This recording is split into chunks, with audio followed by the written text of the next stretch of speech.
आप सीजेपी के प्रवक्ताओं पर, हमारी टीम पर अगर इस तरह के झूठे आरोप लगाएंगे तो या तो आपके पास उनका प्रूफ होना चाहिए, वरना अगली मुलाकात सीधे आपसे कोर्ट में होगी। उसने बकायदा मयंक को भेजा है भारत विरोधी नारे लगाने के लिए, हमारे आंदोलन को खराब करने के लिए। A complaint was already filed against Abhijit Iyer Mitra and Mayank for the anti national statements that were given on record. आंदोलन को दबाने की कोशिश करते हैं, आंदोलन इनसे दबा नहीं तो हमारे खिलाफ उल्टी सीधी बातें की गई, वो भी लोगों ने जब नहीं स्वीकारी तो ये लोग वायलेंस फैलाने की कोशिश कर रहे हैं। समय पहले एक पॉडकास्ट में सौरव दास पर लगातार गलत आरोप लगाए गए, सौरव के घर को लेकर मिस इन्फॉर्मेशन फैलाई गई और उसी मिस इन्फॉर्मेशन के कारण आज सुबह कई यूट्यूबर्स, इन्फ्लुएंसर्स सौरव के घर पहुंच गए। उनमें से कुछ लोगों ने घर में घुसने की भी कोशिश की और पूरी तरह से सौरव की और उसके परिवार की निजता का उल्लंघन किया। अभिजीत अय्यर मित्रा, जिसको बड़ा मज़ा आता है इस तरह की उल्टी सीधे बातें फैलाने में, लोगों को भड़काने में, मिस इन्फॉर्मेशन फैलाने में,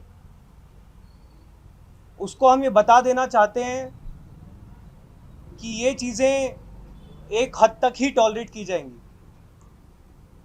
आप सीजेपी के प्रवक्ताओं पर, हमारी टीम पर अगर इस तरह के झूठे आरोप लगाएंगे तो या तो आपके पास उनका प्रूफ होना चाहिए, वरना अगली मुलाकात सीधे आपसे कोर्ट में होगी। अभिजीत अय्यर मित्रा वही है जब हमारा पहला जो 6 जून को प्रोटेस्ट हुआ था, वहाँ पे उन्होंने एक लड़के को भेजा था जिसका नाम मयंक बताया जा रहा है। वो उस लड़के ने वहाँ पे आके मीडिया से बात करी थी, जहाँ पे उन्होंने भारत के लिए ऐसे स्टेटमेंट्स दिए थे जहाँ पे वो दंगे जैसी सिचुएशन क्रिएट करना चाहते थे। जब वो वीडियो वायरल हो गई सोशल मीडिया पे और जब राइट विंग सेल ही उस लड़के को ढूंढने लगे तो अभिजीत अय्यर मित्रा सामने आए और उन्होंने बोला ये मेरा जूनियर है, इसको आप लोग कुछ मत करो। और उन्होंने पूरा बचाने की कोशिश करी, बोला कि मैंने ही उसे वहाँ पे भेजा था ग्राउंड रियलिटी के लिए, लेकिन वो लड़का जो वहाँ पे वो करके गया था वो कोई ग्राउंड रियलिटी लेने नहीं आया था। उसके अगेंस्ट हमने दिल्ली पुलिस में अभिजीत अय्यर मित्रा और उस लड़के के अगेंस्ट एक कंप्लेंट फाइल करी थी कि वो FIR रजिस्टर करे under various sections of BNS भारतीय न्याय संहिता, जो कि अभी तक दिल्ली पुलिस ने नहीं करी है लॉन्च। तो हम दिल्ली पुलिस से भी रिक्वेस्ट करेंगे कि वो देखें कि कैसे अभिजीत अय्यर मित्रा का कंडक्ट रहा है इस पूरे 1-1.5 महीने से, एंड इस पर as soon as possible act करें। तो जो दिल्ली पुलिस 15-15 साल के बच्चों को परेशान कर रही है, उसी दिल्ली पुलिस से निवेदन है कि अभिजीत अय्यर मित्रा के खिलाफ जो हमारी कंप्लेंट लॉन्च की गई थी, जहां पे उसने बकायदा मयंक को भेजा है भारत विरोधी नारे लगाने के लिए, हमारे आंदोलन को खराब करने के लिए, उसके खिलाफ सही धाराओं में FIR दर्ज की जाए। अभिजीत अय्यर मित्रा के खिलाफ UAPA में केस दर्ज किया जाए, क्योंकि उसने वहां पर भारत विरोधी नारे लगवाए हैं और लगातार इस आंदोलन को वो खराब करने की कोशिश कर रहा है। हमारे प्रवक्ताओं को परेशान किया जा रहा है मिस इन्फॉर्मेशन फैलाने के लिए। तो दिल्ली पुलिस से हम रिक्वेस्ट करते हैं अभिजीत अय्यर मित्रा के खिलाफ तुरंत एक्शन लिया जाए। आशुतोष जी, एक मामला सामने आया है, पंजाब पुलिस ने वो सामने लाया है। उनका कहना ऐसा है कि 9 लोगों को उन्होंने गिरफ्तार किया है। इसमें 8 लोग जंतर मंतर पर आए थे, उनको ISI की तरफ से कोई प्रशिक्षण दिया गया था और उनके पास से बंदूकें और वाटर बॉम्ब बरामद किए गए हैं और जंतर मंतर से मतलब हादसा करवाने का उनका प्लान था। नहीं, अगर वो लोग जंतर मंतर पे पहुंचे तो ये तो बहुत बड़ा सेंट्रल एजेंसीज का सिक्योरिटी फेलियर है।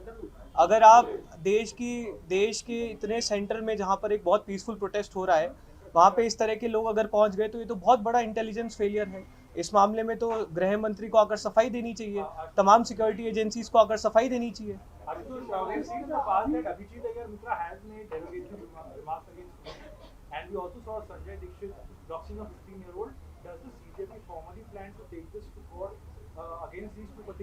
We have already filed, as Ratna said,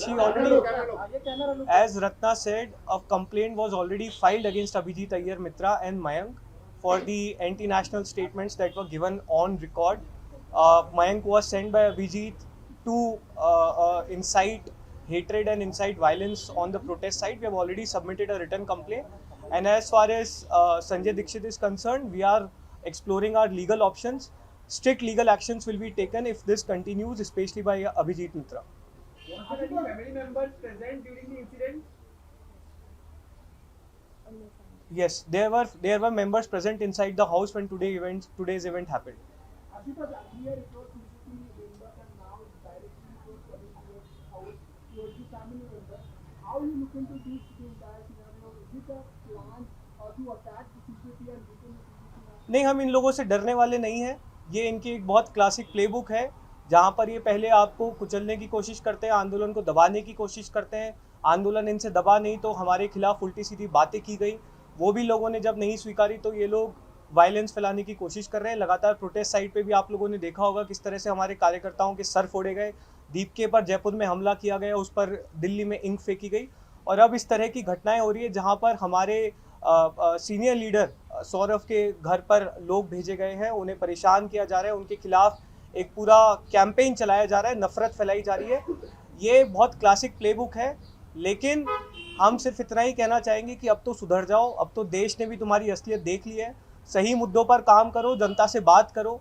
अगर अभी भी अपनी एनर्जी सिर्फ और सिर्फ हिंसा फैलाने में, झूठ फैलाने में लगाओगे तो तुम्हारी बची कुची इज्जत भी इस देश की जनता में खत्म हो जाएगी। Are you positive that the Delhi police will look into it, given their track record in such cases where they have gone after you? No, the Delhi police needs to answer this. It's almost been already a month and a half since the written complaint was given against Abhijit Mitra. So I am not sure why is Delhi police sleeping on that complaint. They need to register an FIR.